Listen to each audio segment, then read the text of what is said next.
Davíð Oddsson ætlar að taka við utanríkisráðuneytinu 15. september þegar Halldór Ásgrímsson verður forsætisráðherra.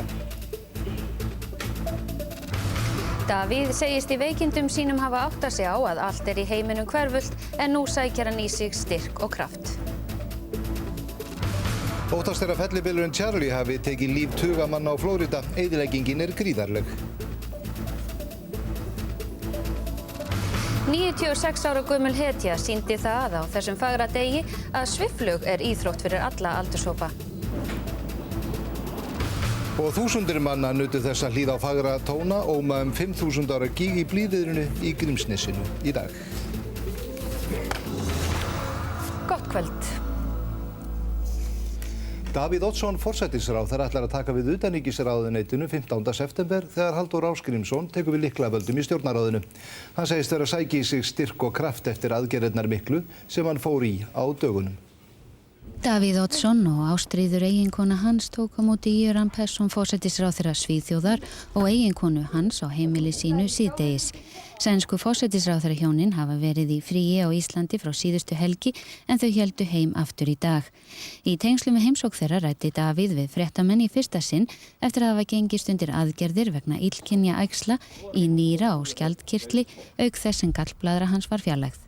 Jag är mig stolt och glad att ha min gamla gode vän här, Göran Persson. Jag säger farväl efter jag har hört den här väl lyckad resa i Island. Mycket lyckad. Jag längtar hem till kylan i Sverige. Hvernig líður þér, Davíð? Mér líður bara nokkuð vel svona, að koma til, að sækja mig styrk og kraft, sko. Ég hef alltaf búið að skera mig sundur og saman.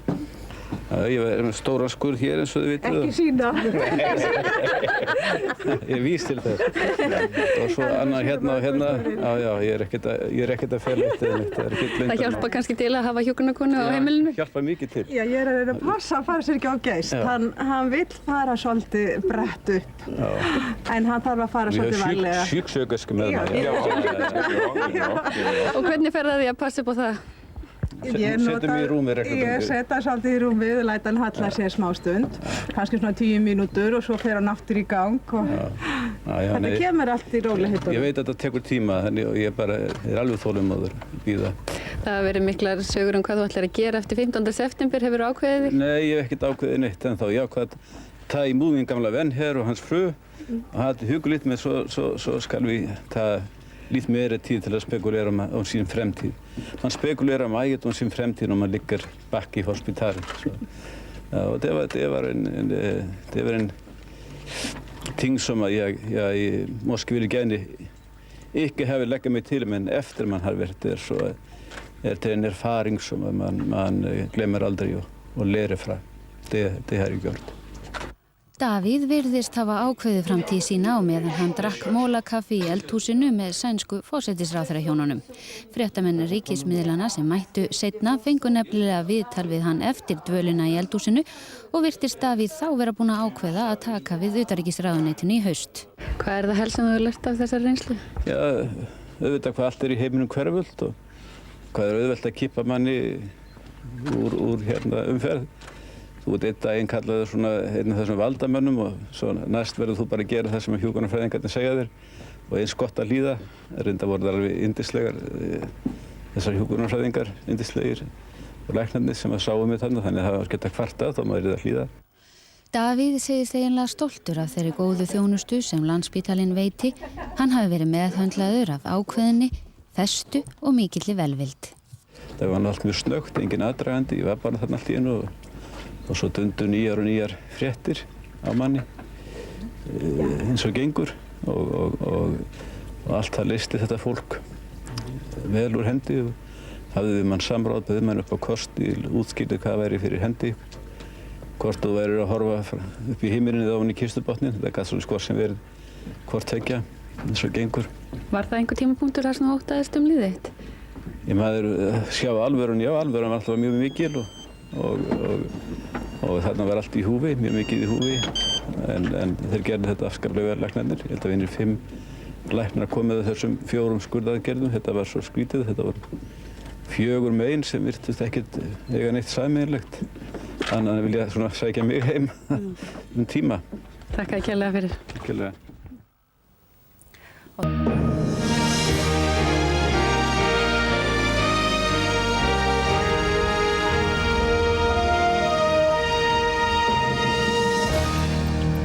Oddsson reiknar með að taka við utanríkisráðuneytinu miðjan næsta mánuð. Hann segist vera að hressast eftir veikindin.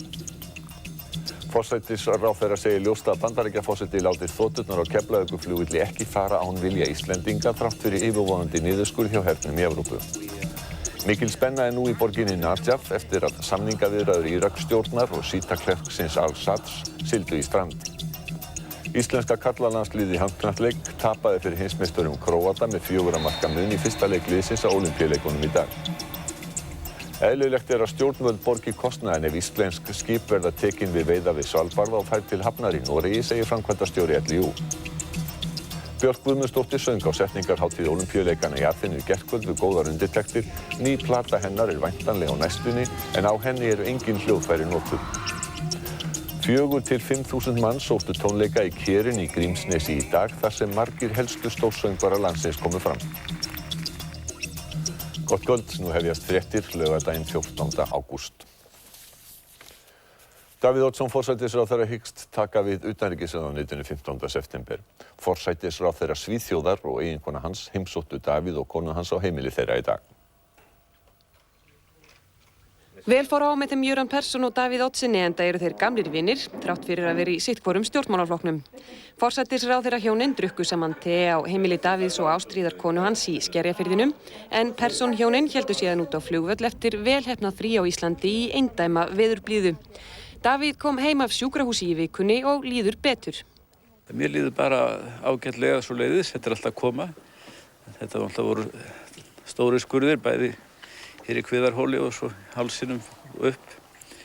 En ég held að læknarnir hafi gert mjög góða hluti með öllu þessum skurðum og fólki sem að síðan var að hjúkra manni. Þetta var lífsreynsla mikil og læknarnir segja að batahorfur getur verið góðar. Það er allt mælt í einhverjum prósentum en maður er feginn að vera réttum megin í prósentunum en í því efni, en svo veit maður aldrei. Maður bara vona það besta og gera sitt besta. Þú náttúrulega vanur að vera störfum hlaðin alla daga. Hvernig var sú umbreyting? Það var mjög skrítin breyting að vera svona hrifinn út úr þessu inn í þennan heim, sjúkrahússins. Það er svo sem gott af því, en það er allt í einu bara 1-2 dögum seinna þá getur maður ekki komist fram úr nema hjálp tveggja hjúkrunarkvenna, duglegra. Það er mikil breyting. Maður gleymir því ekki, maður getur orðið háður öðrum mjög einföldustu hluti. Hvernig hefur drepið tíman eftir að heima komið? Ég hef nú verið að lesa svona og svo aðalega verið að ganga gólf og gera létta leikfimisäfingar og þess að mikla ferð við rúm eins og mér er sagt að gera. Því að þetta eru heilmiklar breytingar hjá mér og maður er svona frekar kraftlaus, finnst mér. En ég finn að kraftarnir eru að koma dag frá degi. Davíð sagðist afar ánægður með þá aðhlýningu sem hann hefði fengið á Landspítalanum. Hann sagðist enda myndu fara eftir ráðleggingum lækna hvenær hann mætti hefja störf á ný. En hvað gerist 15. september? Þá tekur Halldór við og ég ger ekki ráð fyrir öðru en ég tæki þá utanríkisráðuneytinu. Og svo sé ég til hvað gerist í framhaldinu. Sjá hvort ég ná fullu afli og krafti til að sinna mínum störfum. Og ef ég geri það ekki, þá verð ég auðvitað að hætta. En mér finnst að ég vera á góður leið með að styrkjast. Davíð hitti Bandaríkjaforseta fyrr í sumar og ræddi meðal annars varnarsamninginn. Nú styttist í að Bandaríkjaher hefji mikinn niðurskurð á herafla sínum í Evrópu og Asíu. Er vitað á hverju Íslendingar mega eiga von? Menn gátu auðvitað lesið út úr svari Bandaríkjaforseta í samtali við mig á sínum tíma að hann lætur ekki þoturnar fara þó hann segir það ekki opinskátt án okkar vilja. Það var náttúrulega megin niðurstaða fundarins og var þess vegna mjög þýðingarmikið, menn áttu sig kannski alveg allir á því þá.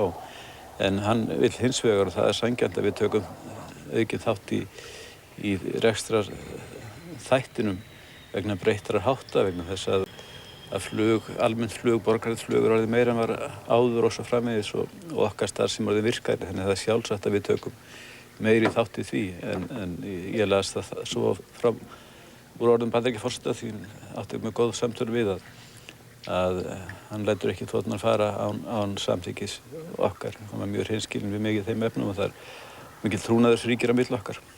Davíð sagðist að öðru leyti ekki hafa hugsað mikið helstu verkefnin sem bíða hans í utanríkisráðuneytinu.